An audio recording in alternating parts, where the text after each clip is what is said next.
Good evening and welcome to News. I'm Salma Tabak. Coming up in tonight's edition of News, President Julius Maada Bio endorses governance transition team recommendations. Civil Society Consortium on Service Delivery gives government 21-day ultimatum to set up an inclusive, independent, judge-led commission of inquiry. Tollgate workers resume work after hours of sit-down strike over poor condition of service. And the Vice President, Dr. Mohammed Julde Jallo, says number of scholarships to be awarded for the 2018 Hajj depends on the level of goodwill from Islamic countries. All these stories and more, including business and sports news, are lined up this evening.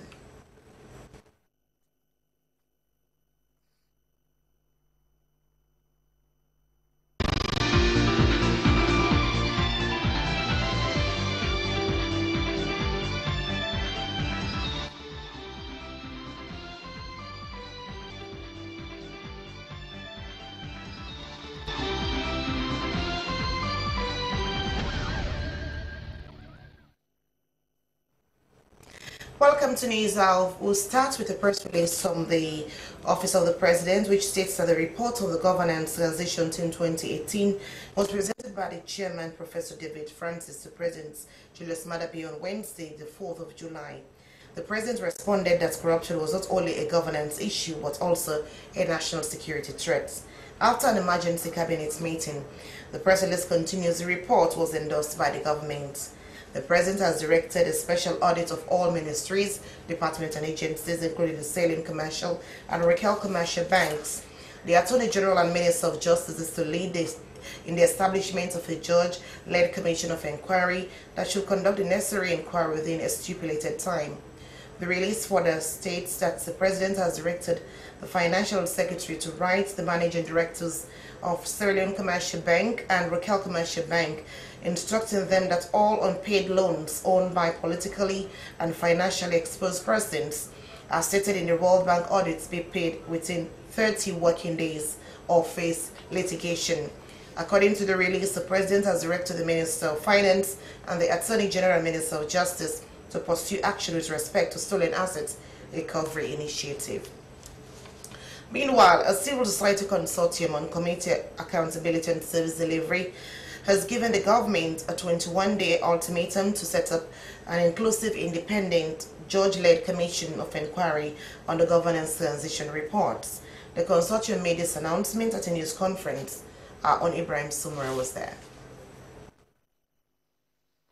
For immediate release, 21 days ultimatum to set up an inclusive, independent, judge-led commission of inquiry on governance transition team reports.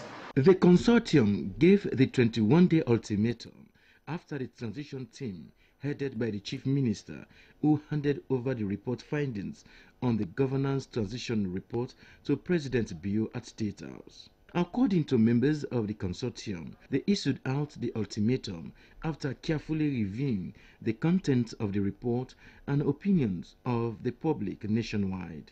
10 points were highlighted in the press statement read by the National Coordinator of the Civil Society Consortium on Community Accountability and Service Delivery, William Saulami.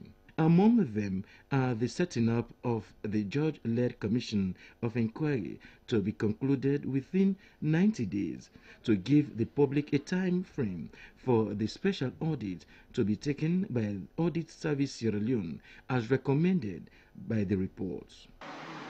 The Sierra Leone Police Force and the RSLAF to strengthening security at all levels, especially porous points along the borders and along the sea. Government to expedite the surrender of the passports and all relevant travel documents held by persons named in the GTTR to CID within the next 24 hours. Government through the Anti-Corruption Commission to expedite the declaration of the assets of past government officials and to undertake an in-depth review of some over period of serving a public office as required by the ACC Act of 2008. to freeze and seize properties of all alleged named in the report for corrupt practice allegations until after the investigations, to freeze all payments to local vendors at the threshold recommended by the GTTR of 400 million euros, pending the outcome of the special forensic audits of all related contracts. Communications manager of the consortium, Moses Mambu, said the consortium was formed in 2016 after a national conference on community engagement and accountability to hold government accountable on service delivery. The consortium, he said, comprised 7 civil society organizations and a network of 150 community-based organizations. Over the past period, we have had a lot of government that comes and goes, but still we face challenge of service delivery. So we are here to ensure that we monitor service delivery now across the board. If sector A is to implement projects across the board, this consortium has the capacity through the training we have required from development partners for our community people to ensure that we monitor service delivery across the board. The consortium was among the first civil society organizations that called for the governance transition report to be released to the public.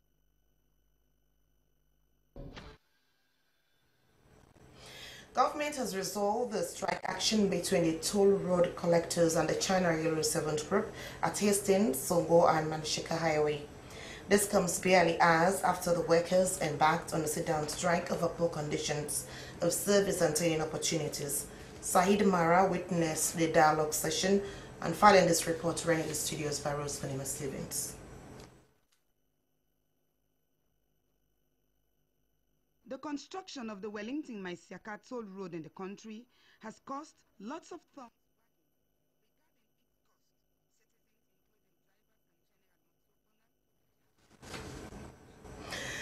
The Vice President, Dr. Mohamed Julde Jallow, has commended the people of Fujian District for their strong resolve to bring the salient people's party back to governance. He was speaking during a two-day working visit to the district, where he inspected ongoing road construction, the district's government hospital, and soft-skin agricultural facilities in Samalang Chiefdom. Thomas T. reports. The Vice President, Dr. Mohamed Julde Jallow, was in Fujian District in the south of the country to assess key flagship programs of the new direction. The Vice President, Dr. Mohamed Julde Jallow, said that supporters have contributed greatly to the success of the party, but reminded them that the days of politics are over and the new direction is poised to bring development to the doorsteps of every Sierra Leonean. He informed the people of the district about gains made so far as they approach the 100 days in governance, such as the single treasury account, the payments of salaries to civil servants without an overdraft, adding that it has greatly improved the image of the country to the international community. Vice President Dr. Julde Jallow also reminded them about the main flagship program of the new direction, which is education, and called on them to support it for the good of the country. The chairman of Fujian District, Sheikh Soa, thanked the people of the district for their cooperation upon his assumption of office and called on the council to work tirelessly to achieve its stated aims and objectives. Various stakeholders within the district also pledged to work with the government. Also, as part of his visit, Vice President Dr. Mohamed Julde Jallow visited the government hospital in order to look at challenges faced by one of the key flagship programs, which is health. He said health is another key priority for the new direction because a healthy country is a source of hope for any country. A call on staff to be dedicated to their work amidst the challenges. He gave a brief description about his entire visit. I came to Fujian principally first to come and engage with the people of Fujian, stakeholders in the Fujian district, and use the opportunity to thank them very much for voting for the SLPP party and for voting for His Excellency the President. And then, more importantly, use that occasion to visit certain state government institutions. So far it's been positive. The people of Fujian came out in mass. Also, as part of his visit to the Fujian district, Vice President Julde Jallow inspected the facilities of the Sokfin Agricultural Company at Samalang, where he was led by the mill manager Akwasi Adubuan, who took him on a conducted tour. The areas visited were the palm oil mill processing and oil recovery station and palm kernel recovery station. Climaxing his visit was a cleaning exercise in Bo City. He informed residents that health and sanitation is part of the new direction agenda because cleanliness is next to godliness. Vice President Julia Jallow said he was impressed with the level of cooperation by the people of the city. I came to Bo principally to solidarize with the people of Bo in the cleaning exercise. I have seen, I have realized, I have felt it that the people of Bo has adhered to the call of His Excellency to make Sierra Leone a very clean country. And I want to encourage them and I want to thank them from the bottom of my heart. The Minister of Information and Communication, Mohamed Gado Souare, spoke about the visit of the Vice President. This has been part of a routine visit. The Vice President came in to Bo on Pujang, where he went to feel the pulse of ordinary men and women, because we want to be able to also appreciate the challenges, the existential realities of those places. So he stopped by so that he can participate in the Saturday cleaning exercise.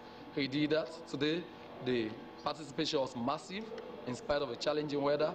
Everybody poured out onto the streets to clean their neighborhood, to clean the main streets, to declutter the gutters, and the Vice President was there to motivate them, to inspire them. The Vice President, Dr. Mohamed Julia Jallow, was accompanied by the Minister of State, Office of the Vice President, Madam Frances Pegal Gali, and senior staff members of the Office of the Vice President. For News Hour in Freetown, Thomas Neal reporting.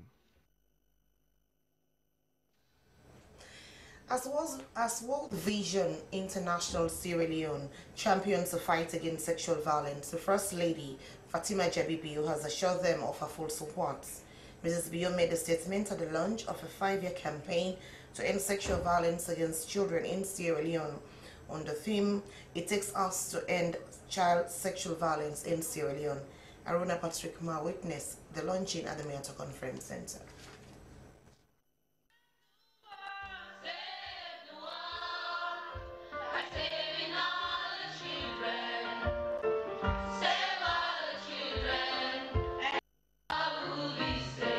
The ceremony, which attracted local authorities, security forces, civil society members, the media, pupils and other partners, was to reaffirm commitment to end sexual violence in the country.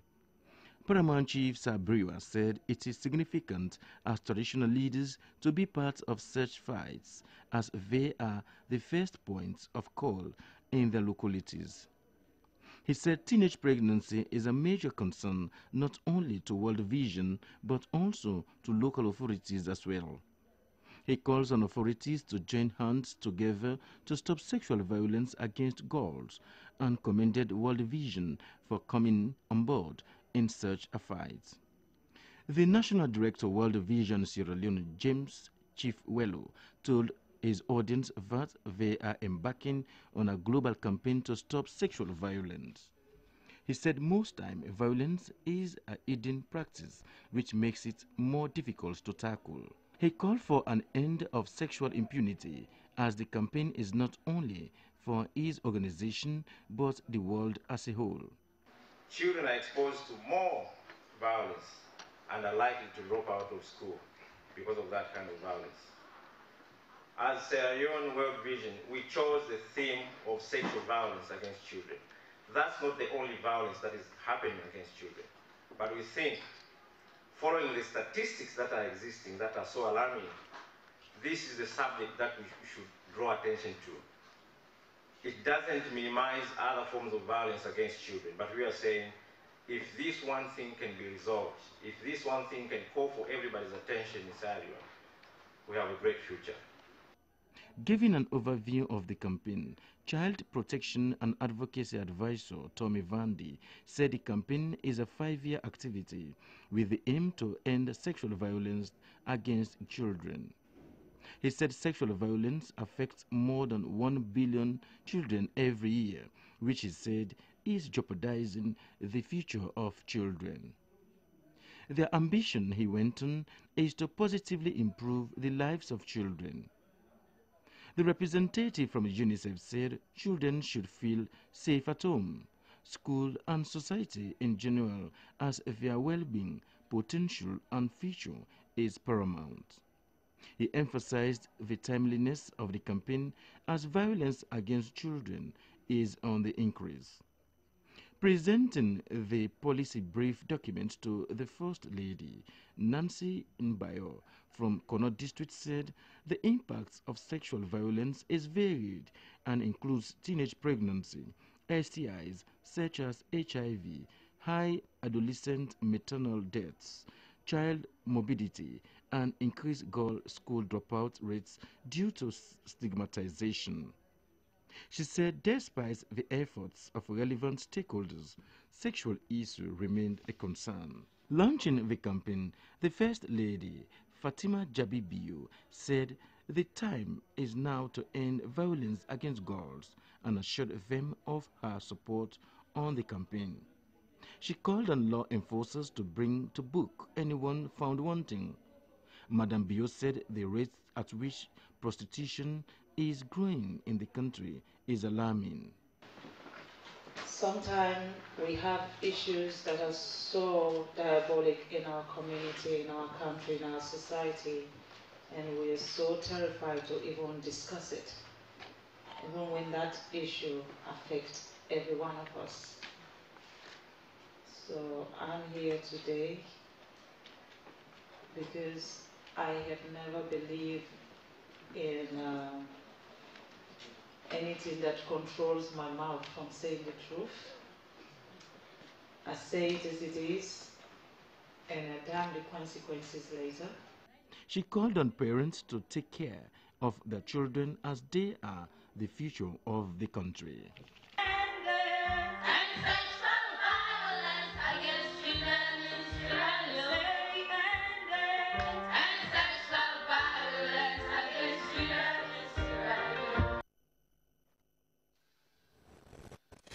The Vice President has said a number of scholarships to be awarded for the 2018 Hajj depends on the level of goodwill from Islamic countries. Dr. Mohammed Jule Jallow was speaking at the official opening of the Hajj Secretariat at New England in preparation for this year's performance of Hajj in the Holy Land of Mecca. The Hajj Coordinating Committee has been reduced from 35 to 15 members. Princess Gibson reports. The opening of the Hajj Secretariat is part of steps taken to sanitize the award of scholarships for the performance of Hajj. The Vice President used the platform to explain that this year's award will depend on the level of goodwill from Islamic countries. Because this scholarship, the way His Excellency the President, the travel, in relationship we don't build, the engagement the way don't make, that way they personally they take phone. They call EU-friendly countries then. The President himself is making phone calls to friends in various parts of the world. So upon this, we would award the Hajj scholarships. So they try, easy. He noted that the coordination of Hajj is challenging and time-bound and therefore requires careful planning and commitment. The Minister of Social Welfare, Gender and Children's Affairs, Bendu Dasama, noted that pre-Hajj arrangements in Mecca by the committee has been impressive. She noted that an outreach team has been established to provide education on the processes and procedures of Hajj countrywide. The First Lady, Fatima Biyo, said the Hajj committee comprises people with honesty and integrity to ease the procedures. She pointed out that the performance of Hajj is in fulfillment of one of the pillars of Islam and therefore should not be characterized by difficulties. The chairman Hajj Committee, Alhaji Montala Sise, said the team has established standard operating procedures and a holding center at Lunge to ease the process. The pilgrims will leave the shores of Sierra Leone on the 14th and 15th of August. Intending pilgrims should not be above 65 years according to the rules and regulations from Mecca. Princess Gibson, SLBC News. The Attorney and Minister of Justice, Priscilla Swartz, has assured staff of the Human Rights and Compliance Division, Ministry of Foreign Affairs and International Cooperation, of her support to ensure human rights activities are taken seriously. She made this assurance when the division called on her at Lamina Sanko Street office. Hana Tukonte reports. Some of the issues discussed during the meeting focused on the proposed visit of the African Court on Human and People's Rights to Sierra Leone on the 2nd and 3rd of August, which, according to the Director of Human Rights and Compliance, has been approved by the Minister of Foreign Affairs and International Cooperation, Dr. Ali Kabar. The ratification and implementation on the Convention on Chemical Weapons, of which Sierra Leone is a party, and the training of 29 ministries, departments and agencies officials on the 23rd July, among other issues. According to the Director of Human Rights and Compliance, Patrick Molai Kuruma, the meeting is to highlight some of the work done with the Office of the Attorney General and Minister of Justice, one of which is the Universal Periodic Review. He spoke of conventions and treaties signed by Sierra Leone that are yet to be implemented, citing the African Charter on Human and People's Rights, which is an international human rights instrument that is intended to promote and protect human rights and basic freedoms in the African continent. Mr. Kuruma added that Sierra Leone in 2011 and 2016 held its Universal Periodic Review, noting that it is set for its midterm review this year. Attorney General and Minister of Justice Priscilla Schwartz expressed her appreciation to the Human Rights and Compliance team. She said she was pleased to receive the team, noting that she is happy that the Foreign Ministry is closely working on human rights issues, and the fact that those issues are being pushed will help Sierra Leone to be on the map. Schooling in rural communities remains plagued with a lot of challenges, which usually accounts for the high rate of school dropouts. With the coming of free education, which President Bio had promised, emergency health services in schools has been highly recommended. SLBC has been looking at that and other related challenges. Nasruddin Kurma recently visited schools in a newly created Karina district. Among them is the SLMB Secondary School in Kamakuri. This is the Sierra Leone Muslim Brotherhood Secondary School, SLMB, in Kamakwe, one of the 3 schools that have senior sector in the entire Karina district. It's examination time here. Pupils are taking their promotional exams. Like other schools in the country, the school administration is firm on ensuring that pupils comply with fees payment regulation. Many have been sent out of the examination classes for failing to pay their fees in full as the school year comes to an end, apparently with the presence of SLBC's cameras on campus. So strange here. The principal has given his action of sending the pupils away for school fees a second thought. He readdresses some of the defaulters who had patiently waited for their fate to be determined. And I can see most of you standing around. Now I'm only going to forgive you today. Go and take your exams. Tomorrow when you are coming to school, make sure you come to office. Is that clear? Yes, sir. Now you can get. The plight of pupils in this rural community is not just limited to inability to pay fees, but the unavailability of health care for emergency cases at school. In a community where more than half of the population of school-going children come from distant villages. These children brave the rains and other rough weather conditions to be in school regularly. This is Yeli Bangura, PP of GSS 2. She has paid her papers for the day's examination. Before the commencement of the examination, she had a fever attack. Yeli had wanted to be resilient just for her to take the paper. Unfortunately, she could not, as vomiting made her weak. Her teacher confirmed she comes from a very distant community. I will talk to the subject master because of course, she's not well, and her illness is not her making. So for that reason, I will talk to the subject master to see if they can compromise with regards to for her not taking the exam. So what does the school do for pupils in this similar condition? We're talking about the health of the children. Well, where you have over 100 kids here. Yeah, as a poor master, I met her outside there. She's crying, and I have to intercept her. I asked her one or two questions, and she said she's not well. But I've opted to give my bike to convey her to her village, because she's about 5 miles off Kamakwe. She lives 5 miles. So do you have other children coming from distance? Yeah, we have people who are coming from even 10-15 miles to acquire education here. To come every day and return? Yes, sir. So how do you describe that? Well, it's very terrible. But do you have special commission for those kind of people who are coming from the villages? Yes, to some extent. This is rainy season, they come late. At times we use our discretion because it's not their making. So at times we have to at least forgive them because we know things are very difficult. The principal says there is no provision for addressing emergency health problems. Yeli does not want to miss the paper, but she is feeling dizzy and feverish. Yeah. You came this morning, you are not in class, you are outside. What's happening? What's wrong with you? Your stomach is aching. How long has this been happening? Yesterday night. Yeah, from yesterday to this morning. And what are the teachers saying? He said, let me go home.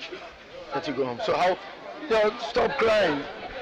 How far is your home or your village from here? From Kabombo. Kabombo.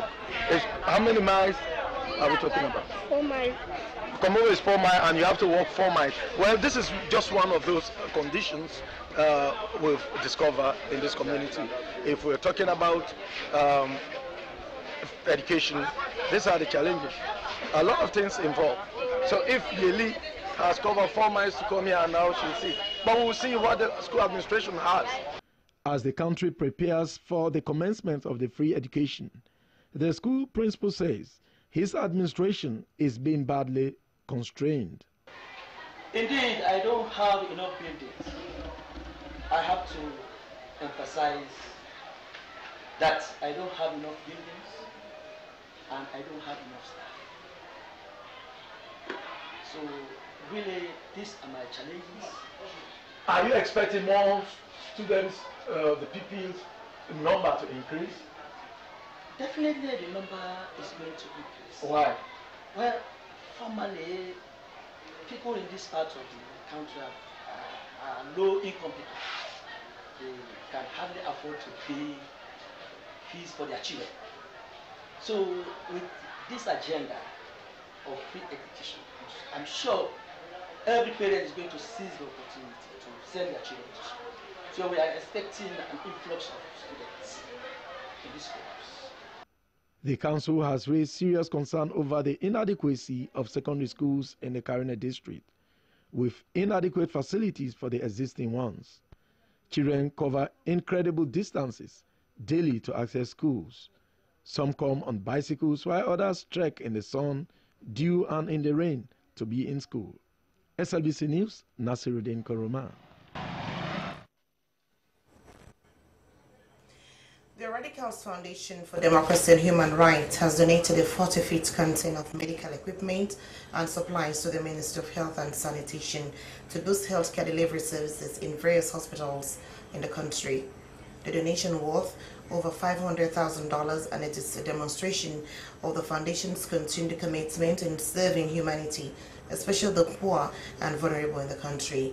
Brahma Musa is director of Radicals Foundation for Democracy and Human Rights. He was on SLBC's News Hour to explain about the donation. National development.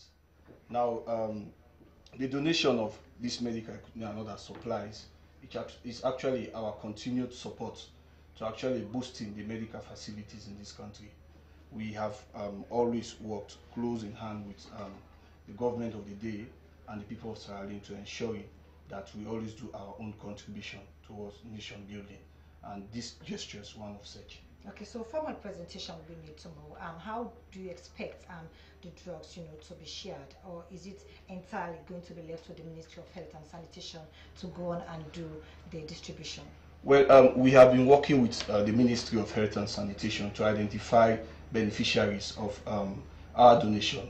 We only hope that it will actually get to those that are in need of it the most.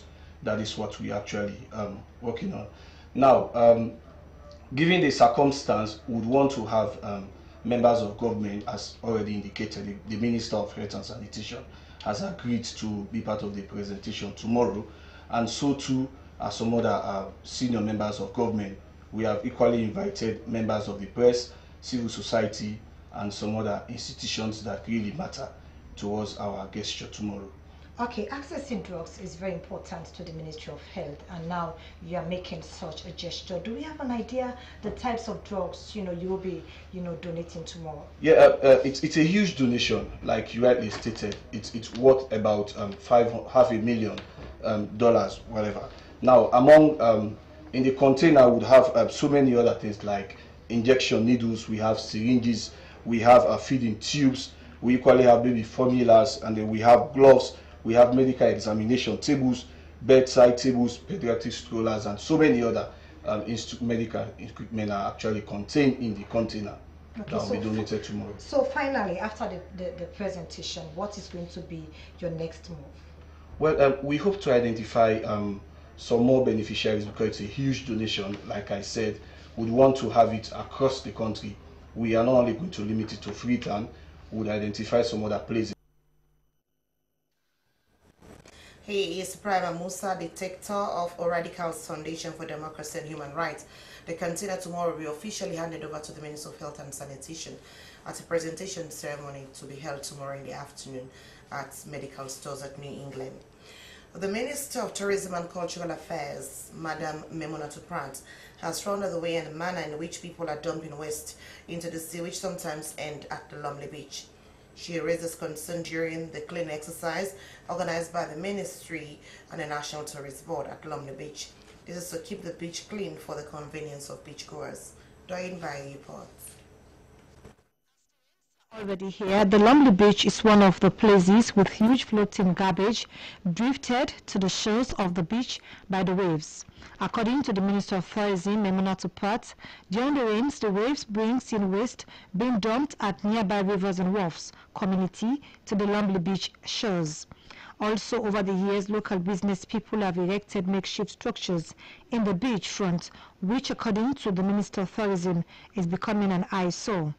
The cleaning exercise is coming at a time when the Ministry of Tourism and the Tourist Board are determined to give a facelift to various touristic sites in the country to attract tourists, and Lumley Beach is a major site in the country's tourism sector. She said that the current environmental issue is a huge problem in the country, adding that there is a need for collaborative effort from all stakeholders, especially owners of businesses within the Lumley Beach, to ensure regular cleaning of the beach. Because it's almost impossible to stop people from throwing waste into this river, into the ocean, into the Atlantic, into the waters that surround Freetown.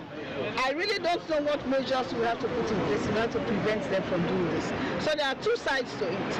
One is working with other agencies to see if we can be able to have awareness raising programs, or we can provide them with options of throwing waste in order that we can be able to protect this ocean.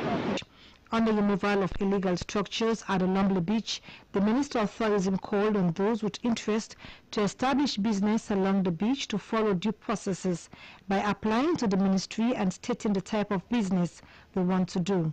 She assured them that the ministry will give special consideration to Sierra Leoneans applying to do business at the beach, adding that their aim is to provide a conducive atmosphere for business attraction. The Director of Tourism, Mohamed Jallo, said that cleaning of the beach and the removal of makeshift structures is to complement government's effort in promoting sanitation. He said that they are determined to change the dynamics within the tourism sector by providing more job opportunity and attract more tourists to the country. The cool man, people selling all these, the petty traders, they are not scattered all along the beach. That we designate or allocate an area where they can be put together. So when people need something of that level, they can go there and buy. So basically, that is the idea. We are going to allocate 3 spots, 3 spaces from around the Family Kingdom area, going into the middle of the beach stretch and towards the Atlantic beach bar. So Cindy Kuma is one of the affected people school structures were removed. She said that they were expecting the ministry to have waited for the end of the rainy season before they embark on the removal of such structures. She appealed to the minister to consider them when they would have identified space for them to sell their goods and drinks, as most of them depend on their businesses to provide for themselves and their family. Popular hip-hop artist Cardinero, who is also promoter for the tourism ministry, commended the ministry and the government for embarking on a general cleaning, which he said would prevent the people from malaria and other illness. He called on all to always keep their environment clean for a healthy nation. The Job World Foundation and the Apostolic Church Mission Aid have offered food and non-food items to people in Kenema, Kailaon, Tonkolilibo, Moyamba, and Potloko district over the past 5 years. The Job World Foundation and the Apostolic Church Mission Aid have been supporting poor communities in Africa. As Yvette Jasco reports, the Western Aid had also benefited. The Apostolic Church Mission Aid was founded to support poor communities in Africa. In Sierra Leone, the church was founded in 1976, operating nationwide with 90 churches and a membership of about 120,000. The secretary of the new Apostolic Church, Abdullahi Sano, said the gesture targeted orphanages, schools, people with disability, and the aged in Kenema, Kailaon, Tonkolili, Bo, Moyamba, Potloko district, and Western area. He cited that the Job World Foundation and the Apostolic Church Mission Aid started its humanitarian work 5 years ago in Africa. The Job World Foundation aid targets Liberia, Guinea, and Cote d'Ivoire. He said they are not only limited to preach the gospel, they are also boosting government effort in education, water and sanitation, and fight hunger and poverty. Receiving the items on behalf of the Mahera Community Kafubulam Chiefdom, retired Apostle Alex Bangua appreciated the Job World Foundation and the Apostolic Church Mission Aid and called on them to continue to strengthen needy community.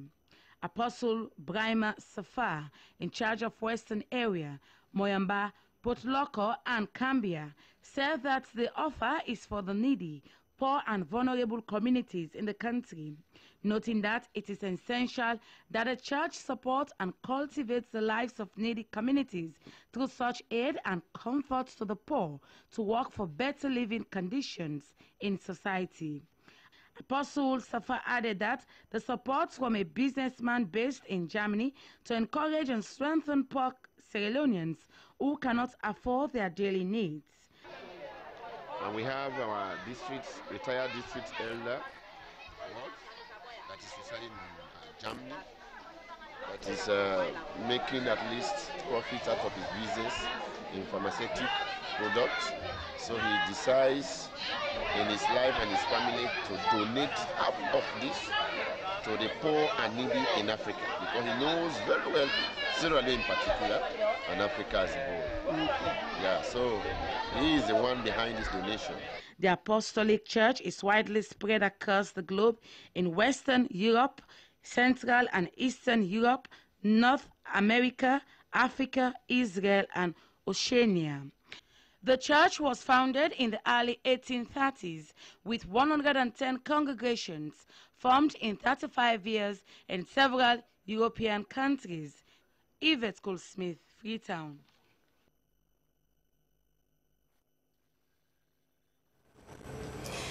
Diploma students of the photography department at the Lincoln University of Creative Technology have ended a week-long photo exhibition which took place at Hill Station campus, and it's been organized to showcase their skills in digital photography and photojournalism. Rose Konima Stevens reports.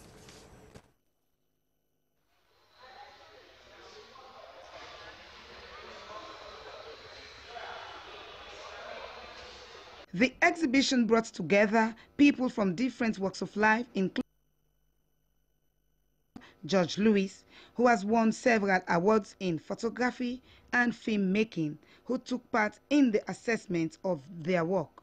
Before the guests were taken on a conducted tour to view the photo exhibition, students of the photography department of the Lincoln Queen University displayed their various skills in camera handling and Photoshop. The objective of this program is to prepare graduates to enter into and succeed in the global design industry.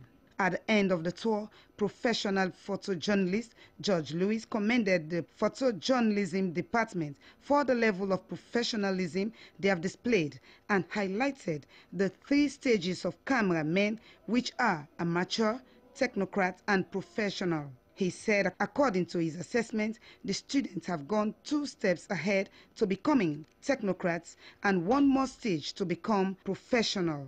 According to a photojournalist lecturer, Letty Paulo, the training course is in line with the advancement of technologies that the photography world is facing.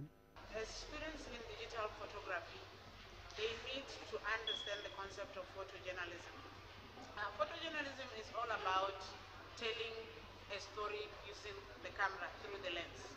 Now, these students had an opportunity to go out into the field, look at stories in Sierra Leone of people who, despite the challenges and the backgrounds in Sierra Leone of issues of civil war, issues of Ebola, are not sitting down, but they are doing their best to engage in projects that can bring something on the table. She added that the graduates will experience theory, technical, and sufficient skills to survive in the photography industries that demand quality and accuracy. It is expected that at the end of the program, students will be able to translate ideas into visual form.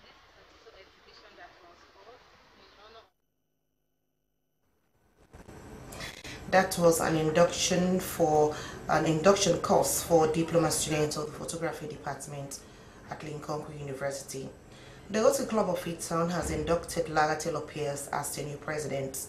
The club is a humanitarian organization, and Lara Taylor Pierce is expected to run the affairs of the club in the next 1 year. Daphne Kema-Macaulay reports. International was formed by a Chicago attorney called Paul Harris in 1905. The name Rotary came from the group's early practice of rotating meetings among the offices of its members. The club comprises of professionals with diverse backgrounds to exchange ideas, form meaningful lifelong friendship, and give back to their communities. For more than 110 years, the membership has used their passion, energy, and intelligence to take action on sustainable projects, from literacy and peace to water and health, and are working to better communities. Rotary is dedicated to 6 areas of focus to build international relationships, improve lives, and create a better world to support peace efforts and end polio forever. There are more than 8,500 corps in over 90 countries. Rotary Community Corps are active everywhere Rotary is present, in urban area and rural areas, and in both developed and developing countries. The club began the fight against polio in 1979 with a project to immunize 6 million children in the Philippines. Today, polio remains endemic in only 3 countries. Rotary International has about 35,000 clubs around the world, including the Rotary Club of Freetown. The Rotary Club of Freetown has inducted its new executive. Lara Taylor Pierce is the new president of the Rotary Club of Freetown. Rotary is a family of professional and business people who have the appetite and hunger to serve humanity. We live in a world where the needs of mankind are colossal. There are needs everywhere, in education, health, the sustainability of our environment, water, sanitation, energy, and so on. These are the key areas for Rotary worldwide. Our founding father, Paul Harris, once said, Rotary is a microcosm of a world at peace, a model which nations will do well to follow. This is why our newly inducted Rotary International President, Rotary Barry Gassin, has chosen the theme, Be the Inspiration, for the 2018-2019 Rotary year. Over the past years, the Rotary Club of Freetown has engaged in humanitarian works, including helping schools, providing clean water facilities and other basic amenities in Sierra Leone. Her term of office is to last for a year. For SLBC News, Daphne Kema-Macaulay reporting. For entertainment news tonight, Pastor Francis Peterson, a gospel musician who has worked with gospel groups in the country, has gone solo, and a Sierra Leonean vocalist, songwriter and percussionist who lives in Spain is out with his new album. Mohamed King Milan Bangura filing this report.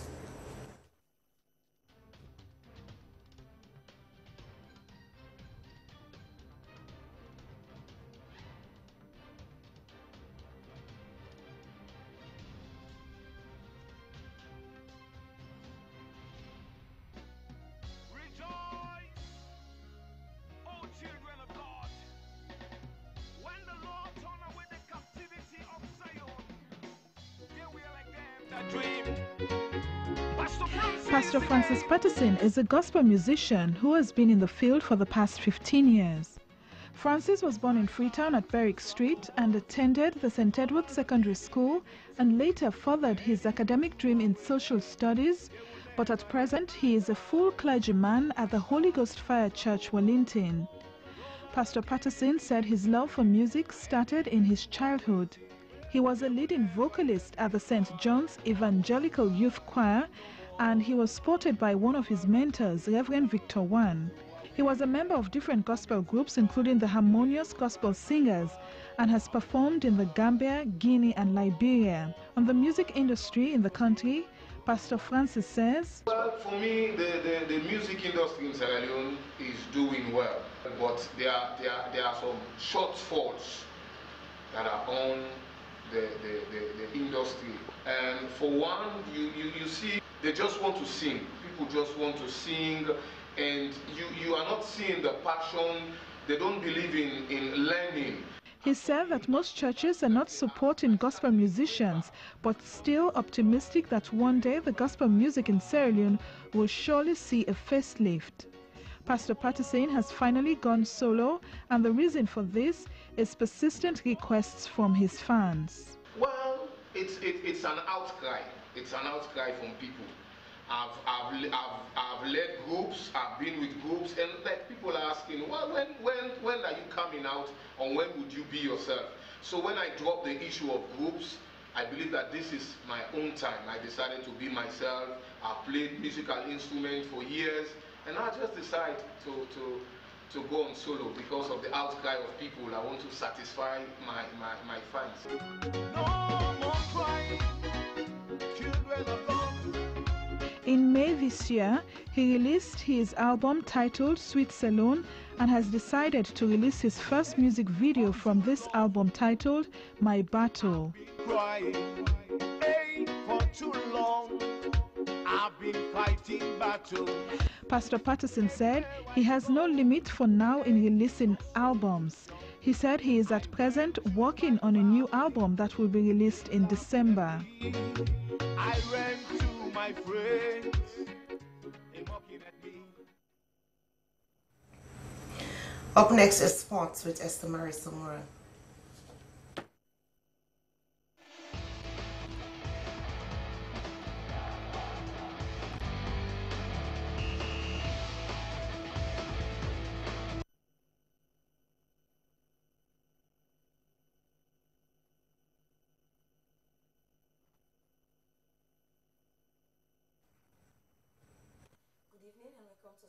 Updates on NISA. In this edition, the membership of the Sports Writers Association of Sierra Leone have re-elected the Franco-led executive in the just concluded Sportsal Congress that was held during the weekend in Kenema.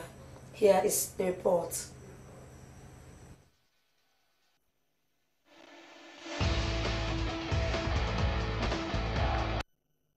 The two-day elective congress saw members of the association, senior journalists, and stakeholders in sports from across the country in attendance. The triennial and elective congress was officially launched by the Minister of Sports, Ibrahim Yelenke. The basic techniques and skills in investigative sports reporting How does the new media enhance effective sports reporting using sports to foster cohesion and national development? All formed part of the lectures in the Congress. Chief Electoral Commissioner of the Sierra Leone Association of Journalists, James Tambalebi, declared all the contenders winners as they all went unopposed. Estamai Samara, SABC TV. The Belgian team has held a news conference ahead of World Cup clash with France. The Brunei Belgian midfielder has described the France encounter as one of the biggest games on the biggest stage, where everybody wants to play. He is certainly enough to appreciate the magnitude of the momentum to win the World Cup. We now bring you excerpts of the press conference. Natuurlijk, dat is niet iets met arrogantie zeggen van ik wil wereldkampioen worden. Ik denk dat België een heel goede ploeg heeft. Natuurlijk zijn er 10, 15 ploegen die op voorhand zeggen wij willen wereldkampioen worden. Ik denk, je moet die ambitie tonen als ploeg, als speler om te willen winnen. Anders, in mijn ogen, kun je geen toernooi winnen als je er zelf niet in gelooft. Dus wij zijn hier om zo ver mogelijk te gaan, om dat te proberen te winnen. En dat is hetzelfde wat we willen doen morgen.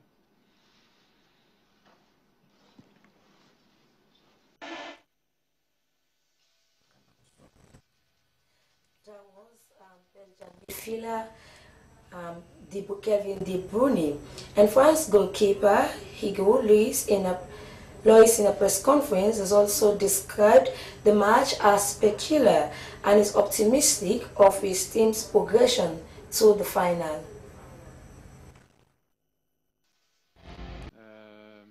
La plupart des joueurs, comme vous le dites, évoluent en première ligue, donc on les connaît très bien. Pour ma part, j'ai 3 coéquipiers de Tottenham, avec qui je m'entends extrêmement bien. Et voilà, après, il y aura beaucoup de grands joueurs sur la pelouse demain, et ça annonce un grand match de très haut niveau. Et on sait qu'il faudra répondre présent et réaliser un très grand match, encore élever notre niveau dans la continuité de ce qu'on a fait sur le 8e et sur le quart de finale. Et il faudra également un peu de réussite pour pouvoir obtenir le résultat souhaité pour la qualification. Okay, there. Yeah.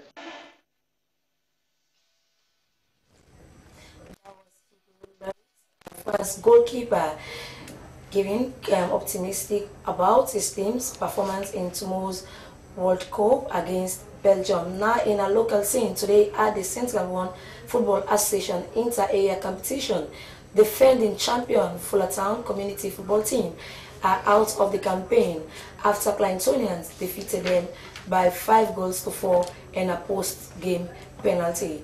Tomorrow, the host Central Community Football Team will be locking arms with Lumley FC. Well, that's the latest update in sports. I am Esther Maisamura. Thanks for watching.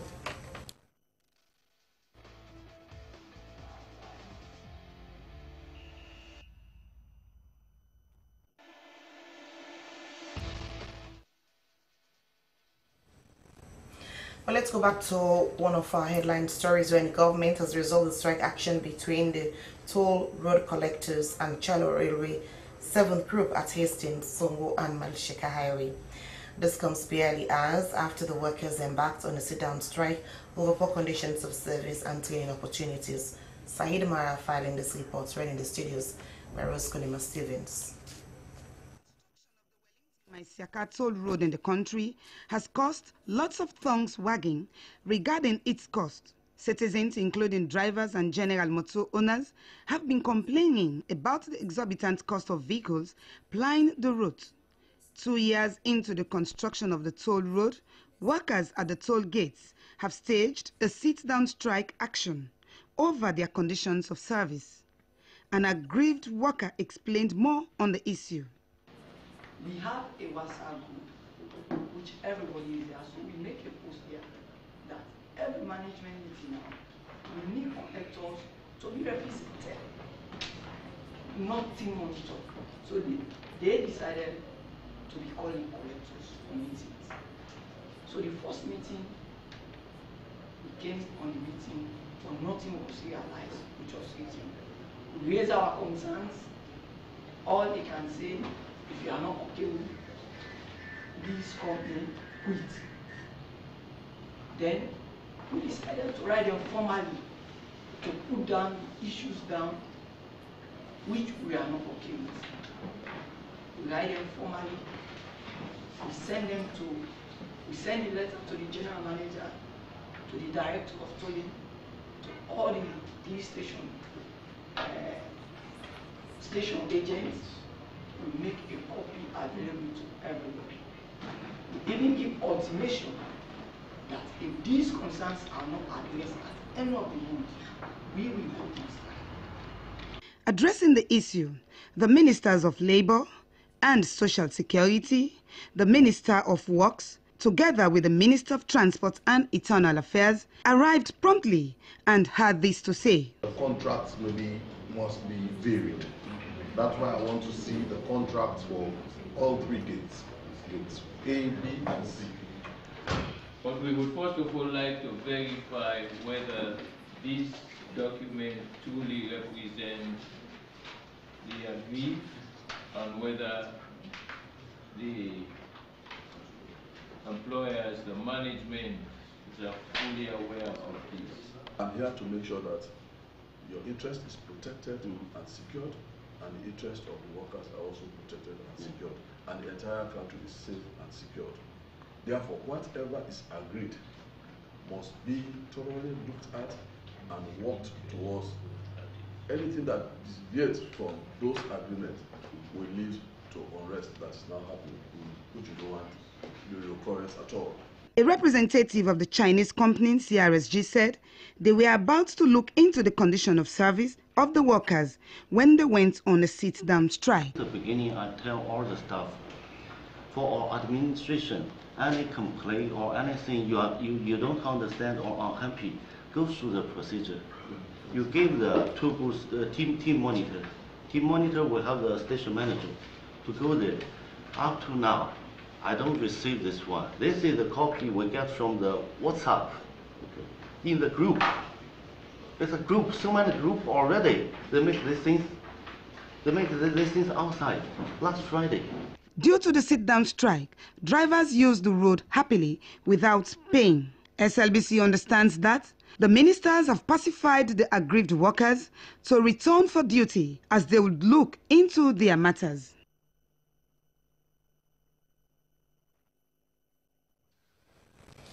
That will be our last news item tonight, and now to any news, the main points again.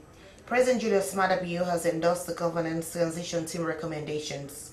A civil society consortium on service delivery has given government a 21-day ultimatum to set up an inclusive, independent, judge-led commission of inquiry on the governance reports. Tollgate workers have resumed work after hours of sit-down strike over poor conditions of service. And the Vice President, Dr. Mohamed Jule Jallo, has said that the number of scholarships to be awarded for the 2018 Hajj would depend on the level of goodwill from Islamic countries. That's all in the news this evening. Thank you so much for watching. On behalf of the news editor, Sheikh Usmail, and the rest of the team, I'm Salma Taba. Thank you so much for watching, and good night.